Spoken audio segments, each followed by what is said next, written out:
We'll start with a short intro to the ideas in 5.2. Won't stay here too long. What we really want to describe in this course is Riemann integrals. The way they're constructed is using something called Riemann sums.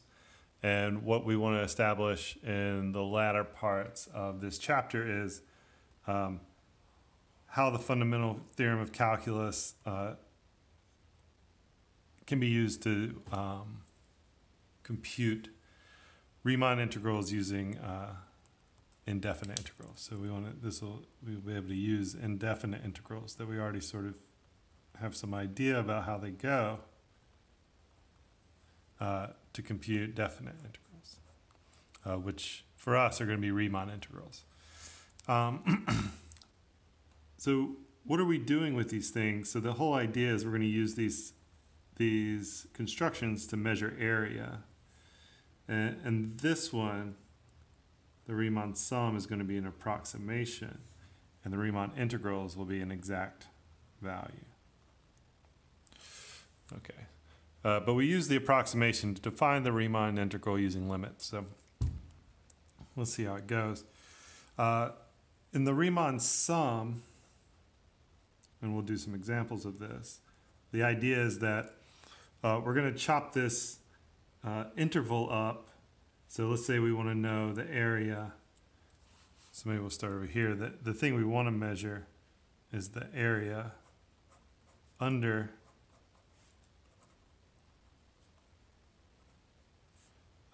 some function y equals f of x between two values a and b, just two numbers in the domain or on the x-axis. This is what we want to measure, and so in order to do this, in order to approximate it, so this will be our Riemann integral eventually.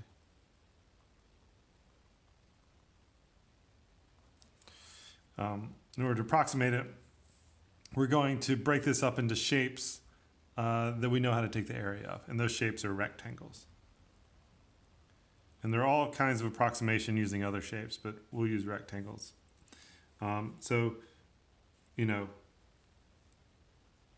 One way to do this is we're just going to chop this up into equal width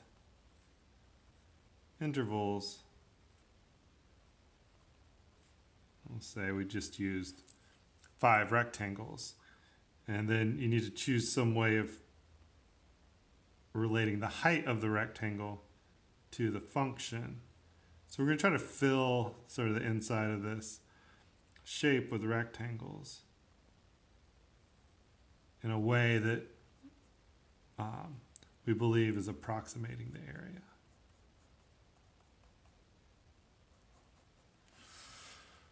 And so we're going to start here. This is what we're going to cover today, and then we're eventually going to get to here, and the way we're going to do it is we're going to take the limit as n goes to infinity, where n is the number of rectangles.